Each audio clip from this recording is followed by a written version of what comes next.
life's already hard enough as it is, because I always see ourselves as sort of like super fans of music. They're burdened with saving their better self as well at the same time. This is why representation is so important. Everyone needs someone, don't they? They sort of saw me as like some sort of unicorn. My guest today comes from London. With his band, they dive into deeply personal and social themes, using the raw intensity of screamo to express those conflicts, and blending screaming, singing, and spoken word to let every emotion come through and really pull us in. Aaron Akeredolu from incaseyouleave is here with me today. Hi, Aaron. Hi, Julia. How are you? Thanks for the I'm lovely... good, and you? Yeah, no, very well, thanks. Yeah, thanks for taking time out to speak with me. Really appreciate it. Sure, thank you for being here. On October the 2nd, you guys released Dedications to a Devoted Past, which is, for the first part, your EP from 2021, Time and Why It Doesn't Deserve Us, and 3 new songs. How has the feedback been so far? So like you said, yeah, the first part of the compilation is the first EP, Time and Why It Doesn't Deserve Us, and the second part, main 3 songs, is another EP called Ink Labyrinth, which takes its title from our latest single, which we released. And then the other 2 songs from that EP are songs that we released in 2024, Cloud Stenciling and Arrhythmia. And like I said, yeah, Ink Labyrinth we released early October. It's quite interesting releasing a compilation because some of the songs have already been out for a while, so people are rediscovering them as if they're brand new. So that's always interesting. Yeah, we've gotten really lovely comments about all of the tracks. It's so nice to just have everything out in one cohesive sort of like release, because we kind of wanted a way to sort of really encapsulate and just put all of those songs together as this sort of like an earlier sort of like chapter of the band. We thought it was a great idea to just compile those songs all together, as they share similar sort of threads. Most of the songs are all written around the same time and period, so it made sense to compile them all together. And we were also approached by Dancing Rabbit Records, one of the labels that wanted to release the compilation, to do vinyl pressing for the first time for us. And we're all sort of like avid sort of like collectors of vinyl, so we thought it'd be an awesome idea. So that's another reason why we compiled all those songs together as well. It was a great excuse to put out vinyl and have all those songs together. But the reception, like I said, it's been really great. I always feel like I have imposter syndrome. Like I feel like I'm not supposed to be here, but I am here. And that crosses over to other aspects of my life. But in regards to like in this band in particular, I feel like we're just like super fans that just get to just sort of act out and pretend to be other bands that we all love. So us getting to this stage in which we're able to put out a compilation and release stuff on vinyl is just quite interesting to me and quite cool, because I always see ourselves as sort of like super fans of music that just seems to be getting away with doing stuff like that, cool stuff like that. So it's been great. We released a music video for Ink Labyrinth. It's our first music video experience, and we got a lot of awesome feedback on that as well. It was great to be able to just have a visual sort of component to bring that song to life in a visual way, and for the first time, and for people to be able to grasp, aesthetically what we're trying to do and what our band is, what incaseyouleave is as well at the same time. So it's been really great being able to do both of those things really at this stage of the band. About the imposter syndrome, I can imagine, but from my opinion, I really like this compilation, this EP. So congrats on that. Oh, thanks so much. I appreciate it. And so we were talking about Ink Labyrinth, which is the first song that we are going to talk about, and especially the line, "Reality and fiction are 2 different sleeves on the same straight jacket. It never fits. Forever the 2 have been blurring." So can you tell me why you chose this line? Ink Labyrinth is really one of my favorite songs we've written so far and that people have heard. It's basically about like the human tendency to sort of dwell on negative outcomes when, we face sort of like hard times and so on. And in the song, the protagonist sort of is in the state of heightened panic. Like they're on the fringes of, it could be potentially like a breakdown, but everything's just sort of going wrong, and it's just like a catastrophe after catastrophe. At the same time as well, they're sort of caught between spiraling downfall, but they also see their sort of other self, their better self. It's like they're sort of entangled. The person that's going through the negative sort of like downward spiral is trying to save the better part of themselves from going down the spiral as well. So the protagonist is sort of burdened in that sense. Mm-hmm. It sort of mirrors there's just the time period in which I sort of like wrote it as well, what I was sort of going through in terms of, you know, dealing with hardships, just the idea of being haunted by your potential better self and the negative effects that can have on you. You know, the idea of not being able to fulfill a potential, and how you can beat yourself up as well. Mm-hmm. That's something what I kind of wanted to sort of encapsulate in the song. The protagonist going down a downward spiral, and then the better self, and just how the panic and sort of negativity is compounded by the fact that they're burdened with saving their better self as well at the same time. It kind of reminds me, maybe you are not in the state of mind as when you wrote the song, but when you were talking about your imposter syndrome, it's also, I guess, a bit the same thing. Yeah, absolutely. Having to feel like you're not good enough, and you're not living up to a certain expectations that you should have of yourself. It's great in life to have expectations or milestones, to, you know, to sort of challenge yourself, but it could really be to your detriment if you're not also being compassionate to yourself and using the idea of having expectations of yourself as a way to sort of beat yourself up at the same time. It's just treading that sort of balance, which, you know, can be easier said than done as we go through life sometimes. And you were talking about being burdened by your better self. So what do you mean by that? Is it trying to feel up to your expectations to your better self, or better self as in the positive side of self, like not wanting to drag the hopefulness that you may have down with you? That's the better self. Yeah, okay, I get it.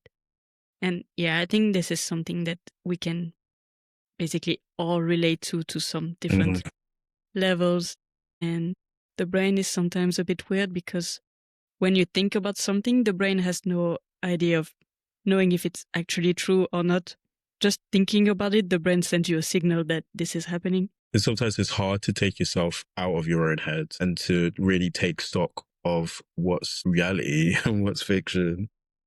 Hence the lines. And I don't know, when I wrote that line, it was the juxtaposition of, you know, the reality and the fiction. I really do like playing on juxtaposing sort of like elements when writing lyrics. Straight jacket, the idea of being captive and restrained by this experience. I suppose I wanted to write that line so that it would sort of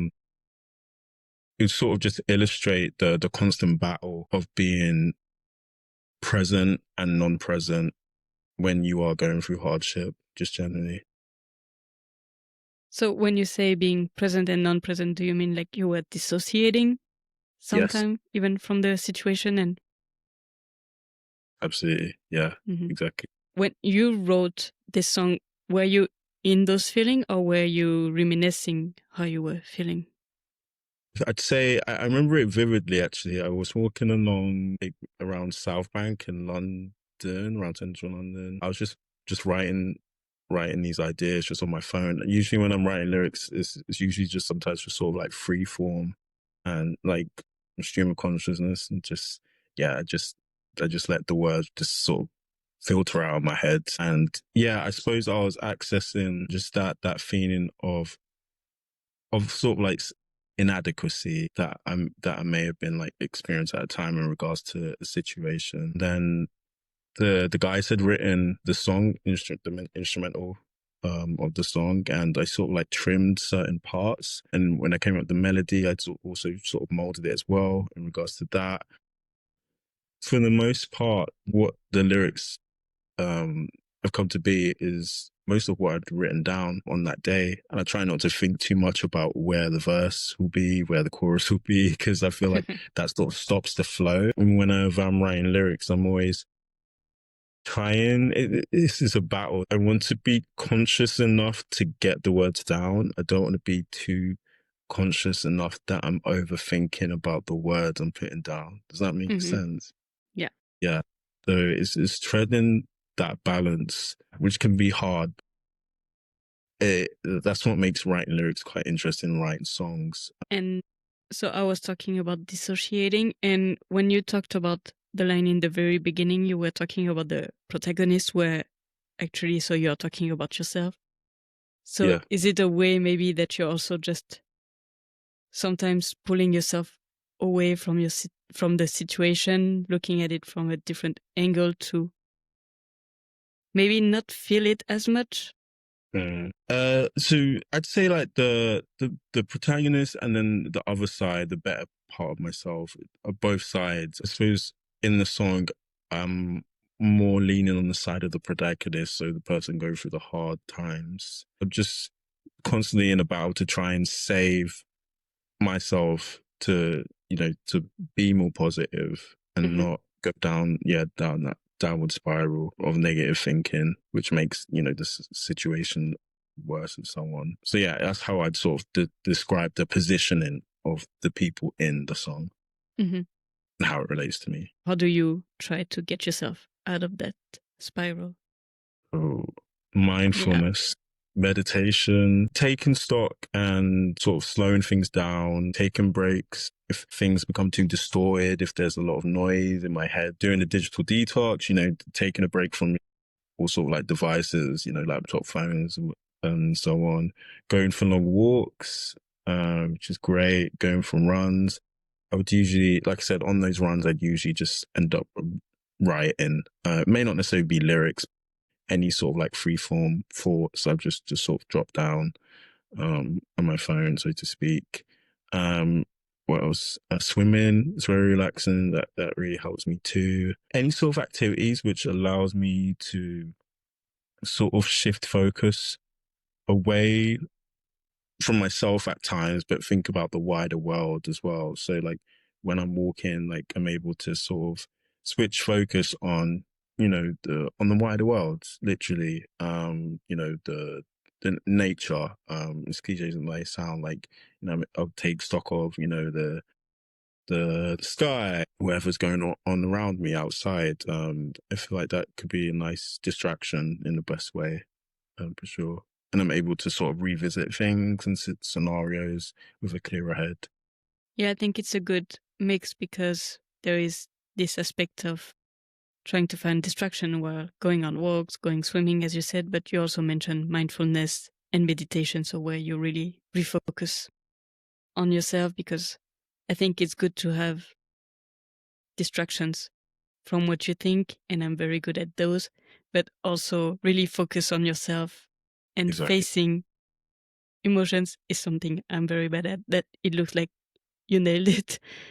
But I wouldn't say I nailed it. It's like a constant battle, isn't it? Yeah. Depending on what you're facing. But yeah, there's a fine balance in doing both sort of like methods, I'd say, for sure. And it's not always going to work, the mindfulness. Like I could, make an effort to sit down somewhere and to just sort of be blank or to just channel into my body. Some days is going to be harder than others, but it's just the act of the intention of sitting down and making an effort to do that and to practice that self-care, which sort of reinforces, your commitment to yourself in taking care of yourself.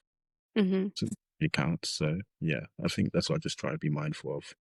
Because that could be another thing you could beat yourself up about, I haven't done, my 15 minutes of mindfulness. Oh, why? I'm this, I'm that. Do you know what I mean? Yeah. You have to, it's just being compassionate about yourself, towards yourself, and getting a balance. Yeah, because I've tried not so many times, because all the times I tried it, so you're trying to think about what happens, and it's just, it's like you have the angel and the devil on your shoulder, and the devil is way louder than the angel.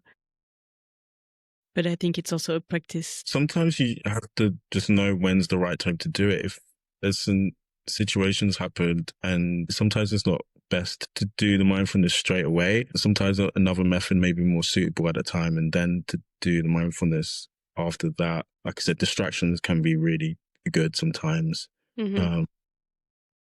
But yeah, it's just getting that balance, like I said, and just knowing what works for you and making an effort to try and get yourself out of that mindset when you can. Yeah. Yeah, emotions are sometimes, we know they are good, but just hard to find the right balance and to master them, let's say. Absolutely, trying to navigate it. They feel more burdensome usually than anything else, but sometimes it might not be the most healthiest way to think about things. But with the wider impact of it, you know, what am I going through now that could potentially help somebody else? What I'm experiencing now, how can I use that to help someone else and to make something positive out of whatever I'm going through. Some of the stuff that I write, they're great outcomes, positive outcomes over, you know, things that I'm feeling, and can be really therapeutic. Yeah, I love writing whenever I can. Also at this time, I guess it can be a pretty stressful time for you with the release. There will be the physical release later in November. How are you feeling about that? Well, it's been a long time coming to get everything sort of sorted for the vinyl. Speaking with the labels, finding the right pressing plant to press the vinyl, deciding on vinyl variants with the colors and so on, and then sorting our release show, because we're doing a record release show around that as well. Making sure we have vinyl in time for that, etc. So all these different components that I've never really experienced before, that we've never experienced before as a band. Although it's been something we've had to, you know, think about more, and people might consider them stressful, it's been quite nice. We're not like a full-time touring band, so to speak. So this isn't like our proper jobs. So anything that we're able to do on the side is a bonus for us. So like we appreciate every opportunity we can get. It's needed some of us to, you know, put our heads together and figure out a few things, like I mentioned. But yeah, at the end, it's been a nice experience for sure, working with all the labels and so on. So yeah, we're excited to finally get that vinyl soon. Yeah, I saw them and the variant looks gorgeous. So thanks so much. What were your influences when you wrote those songs? We sort of like meld and sort of like mix like a bunch of different sort of like genres, from screamo to the emo to the post rock as well. But for me in particular, influence wise, bands like Elliott, 90s, early noughties, sort of emo band, great atmospheric, really great, awesome, sort of somber sort of songs, and can really shape a soundscape in a way that I've never heard any other band do it. And yeah, Chris Higdon, the singer, is like great lyricist as well, and singer generally. Other bands, in particular, is a band called On the Might of Princes, another 90s sort of like screamo emo band. Then there's bands, you know, sort of like At the Drive-In, that was always, that I loved. Bands like Glassjaw, particular for me. What else? And then there's other bands that you might not, you know, necessarily think, like, you know, the Smiths. I was a massive Smiths fan, The Cure. In terms of lyrically, for me, like, there's a range of influences. I remember first coming across, you know, and being really, really sort of impacted in a different way with lyrics when I'd first heard sort of like Bob Dylan and sort of like Joni Mitchell when, you know, when I was younger, when I was like 11, 12. And also just sort of like the just in the setting of, you know, just folk music within that sort of like tradition, hearing the stripped back sort of like acoustic guitar paired with, you know, just the poetic sort of quality of the lyrics from like Bob Dylan and Joni Mitchell. I remember that always hit me in a different way and made me rethink how powerful and impactful lyrics could be too. And Joni Mitchell is probably my favorite lyricists. I mean, I shouldn't go out. I shouldn't go out and say that, to be honest. But she's definitely up there, Joni Mitchell, in terms of one of my favorite lyricists. Just her grasp on just poetic imagery, just placing elements together in a way that really paints a vivid picture. Yeah, I've never really come across anything like that, and I think, yeah, she's very underrated and she's an amazing artist. And I suppose how they all sort of influence me is in different ways. It's not a super conscious thought, but I always sort of like try and hone in on images, sort of painting a scene, so to speak, sometimes in a narrative sort of way which follows a story, but more so trying to the way I look at writing lyrics and so on, and writing generally is, like, for me, when I approach writing, like, the canvas is sort of grey, and it's my job to sort of find the color in the mundane, in the everyday, in wherever way that I can. The way I see it is like my voice sort of lies between what's already there. Say if it's like a piano, so to speak, like my voice sort of lies in between the transitions between notes, just sort of little spaces in what's already there. It's sort of like my job to sort of like to color in between those sort of lines. So that's what I sort of think about when I am writing lyrics and painting a vivid sort of like picture with songs. So very broad influences from every genre. Absolutely. Yeah, absolutely. Screamo, emo, folk music, vocally as well. There's influences of like early R&B and pop that I used to listen to, from David to like Cisco to Usher, like all of that sort of paints and has shaped the way I sort of like write sort of like clean vocal melodies, for sure. So it's a range, a mixture in there. And then in the end, this is how you make something unique that is really you. Yeah, I guess. Yeah, just try and encapsulate a feeling as genuine to how I feel as possible. You mentioned the band Elliott. And so the second line you chose is from the band Elliott with the song Blessed by Your Own Ghost, with the line, "We are the matched and numbered ones. We have been placed in all their codes. You may be blessed by your own. You may be blessed by your own ghost." So can you tell me why you chose this line? Yeah, the song means quite a lot to me. I discovered, Elliott, definitely around the time in which I was delving deep more into like 90s emo and sort of like noughties emo, especially within like the Revelation Records sort of like roster, which is primarily like a hardcore look record label, but they also released like emo and other punk stuff as well.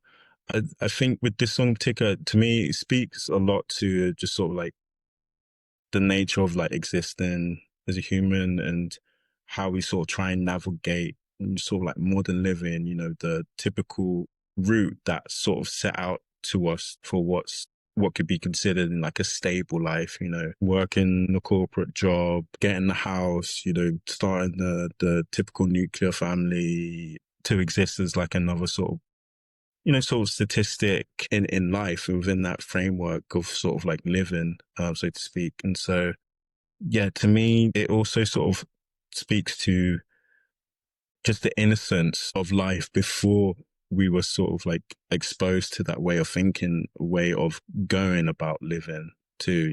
So that's sort of like encapsulated in, this figure as the ghost. To me, that's what it speaks to. Like, you may be blessed by your own ghost. Although your alternative way of living life that you think is alternative may be frowned upon, it may be the things that brings you joy in life, and it saves you, it blesses you. Those passions sort of like keep you alive, so to speak, in contrast to the modern living that you're having to sort of navigate. Yeah, I think a lot of people can feel that. I also think that now it's gotten better and better. It's less frowned upon to choose an alternative path, whether it might be just not to have any kids. Yeah, people not more open-minded as to what the family setup could look like, what your life could look like, what your what the people around you, what your chosen family can look like. Yeah, sort of things for sure. Yeah. So you were talking about also being a kid when you had more freedom because you were not really thinking about that. Exactly. More being in the present. Actually, I think from a very young age, we ask people, what do you want to do when you grow up? And even when you have a friend, is he like your boyfriend when you're 6? Oh, do you want kids? And you don't even know if, when you're a kid, you don't even know if you like boys or girls, and you're still a kid yourself. And so for me, I'm just talking about myself. There was this moment of clarity when I realized I don't want any kids. And it was actually very freely because then, I have my job and I have a few of those things that make you follow the path, but it's the path that I want. Yeah. Yeah, I don't know if you had also this revelation, and you are in a band, so that's also not the very conventional way. Especially the type of band I'm in. I feel like I have these role models in my life that I don't even know that exist, within like the DIY sort of like punk, sort of culture and community. They sort of march to the rhythm of their own sort of like drum. They take it on themselves to sort of like carve their own space in a way and really go, set their own sort of like path in terms of how they live and so on. And that's really inspiring to me for sure.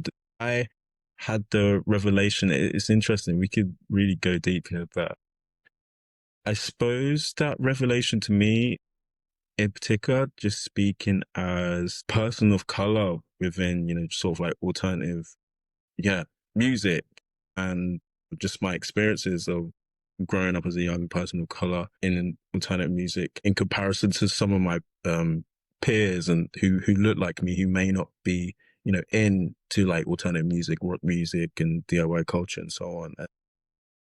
I suppose when I was younger, I really struggled with my identity because of that, being comfortable in my own skin. Because those spaces are predominantly white, of course. When I was growing up, I felt like I got a lot of, I'd get, some backlash from some family members and other people in school that looked like me in regards to, the music I listened to, the way I dressed, the way I spoke, etc., the way I carried myself. So I'm being alienated by, this sort of like community. And then I'm also sort of being made to feel like I'm the other in these sort of like predominantly white spaces too. When I go to gigs, I'm being made to think that I'm sort of like a novelty, as if I'm some sort of like alien, so to speak, as well. And that could be quite hard to really wrap your head around as a young person, just trying to find out who they are, so to speak. I feel like I'm really happy that, I have access to the internet songs. I was able to sort of like identify with some of these figures who, Black and, people of color within alternative music and rock music and DIY culture that I could really sort of feel represented by as well and feel quite affirmed, inspire me to sort of just sort of like keep going and keep being myself, so to speak, and made me feel less alone for sure. So there was definitely a realization there when I'd seen these figures, HR from like Bad Brains, Adam Warren from like Oceano, these singers, these male sort of like singers, Howard Jones, Killswitch Engage, Chris Fulton, Age 16, these Black frontmen, in particular. So there was definitely a realization there that although the path I'm going down may be quite alternative, especially when from my family's point of view of things, like, this is the one for me in which I could, sort of authentically show up as myself comfortably in the world and be happy as much as I can. This is why representation is so important. Yes. And absolutely.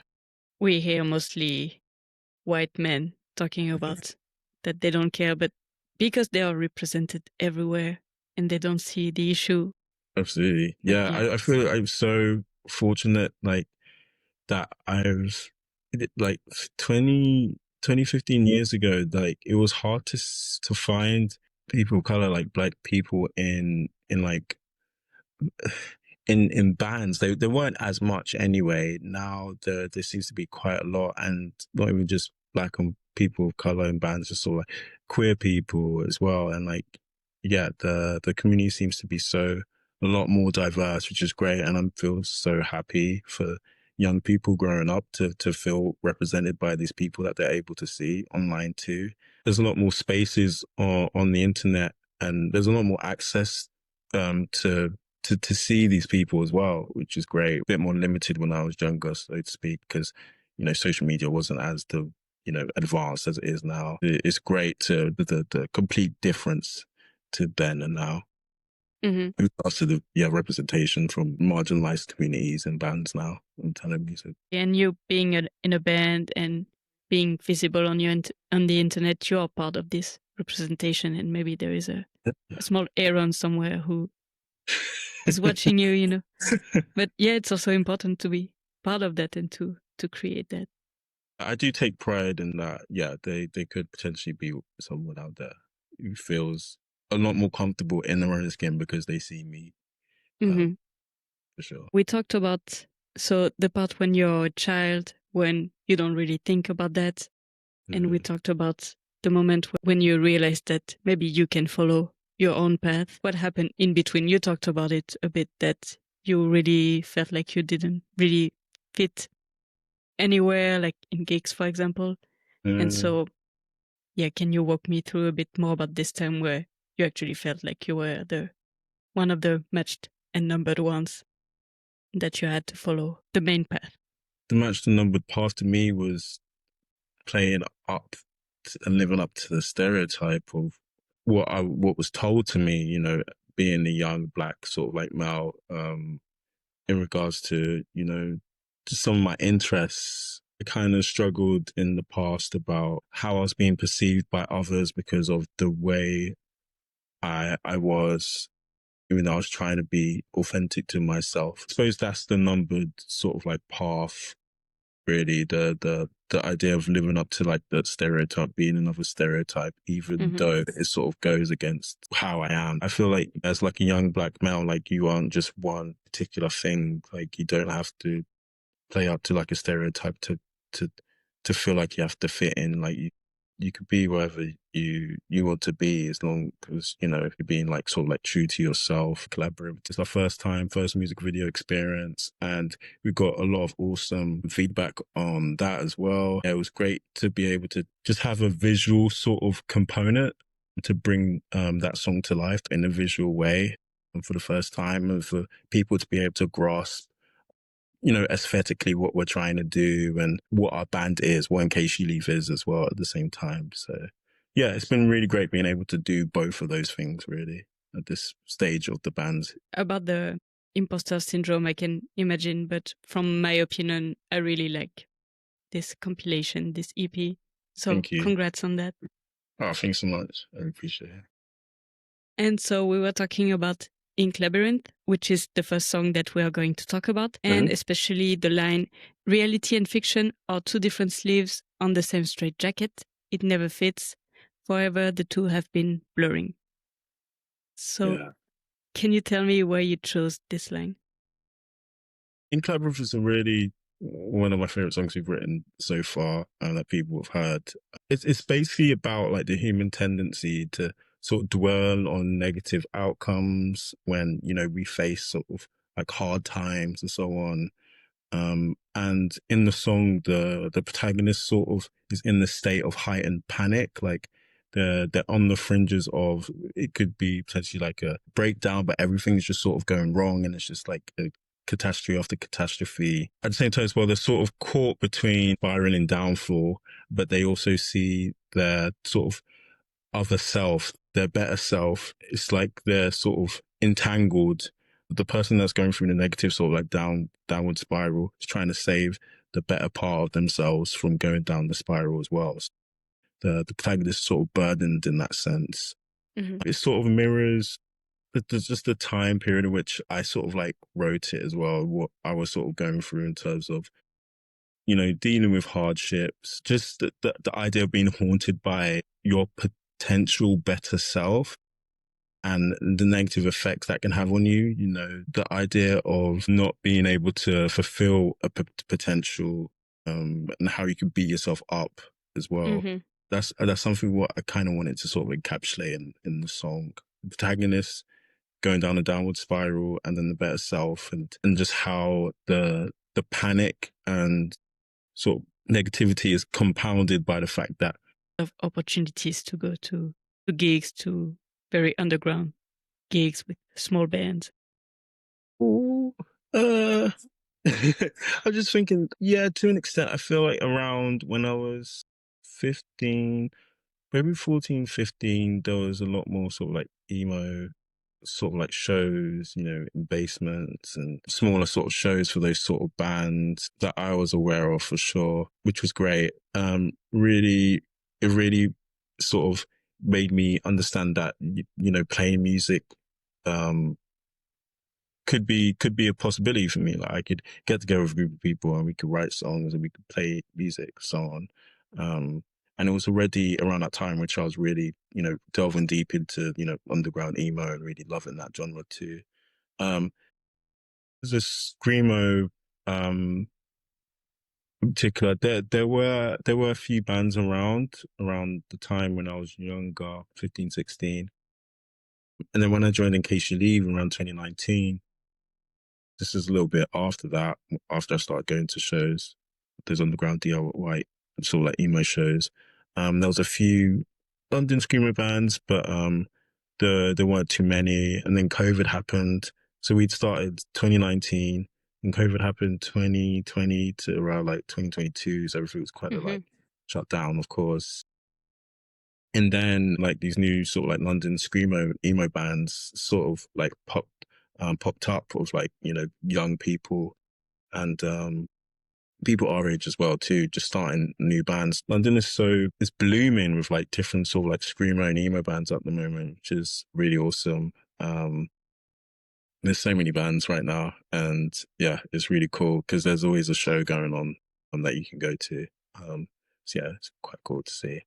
I am not the most knowledgeable about screamo, but still I think I'm seeing a revival of screamo lately, like the last couple of years.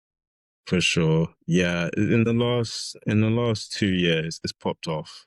There's quite a few bands now, which is really cool. It's quite different to when we'd sort of started. But yeah, it's awesome to see. Like we see as many bands as we can, all of us in the band. So yeah, it's pretty cool.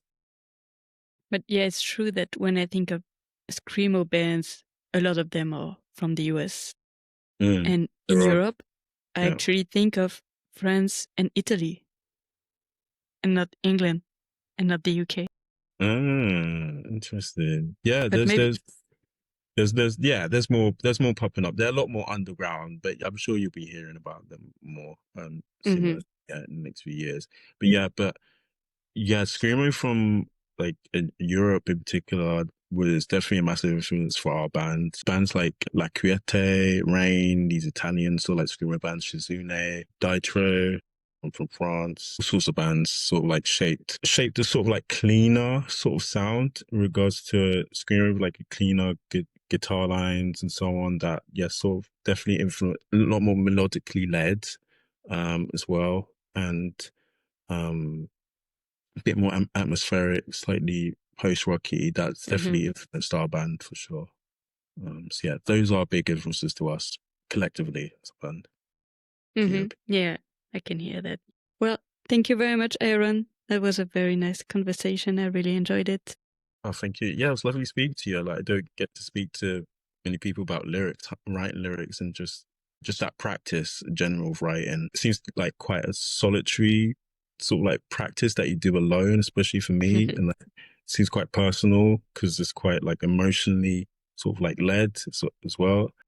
So it's nice being able to sort of like delve into that with someone who's also passionate about lyrics and writing as well. So yeah, I really appreciate it speaking with you.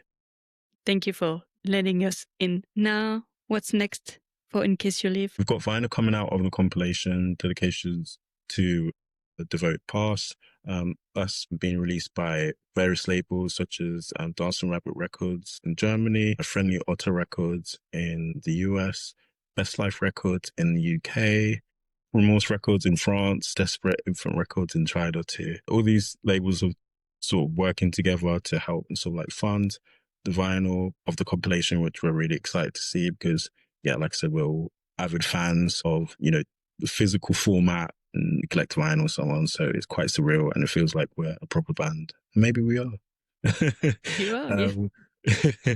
But other than that, we are doing a record release show for the vinyl release on the 29th of November at the Pie House Co-op in London with 3 other bands that we love in London and in South. We're playing with Pen Name, a really cool emo band in South.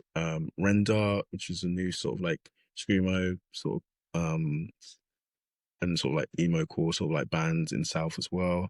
They're also playing with Millpool, who are sort of like a post-hardcore band which have like jazzy elements too.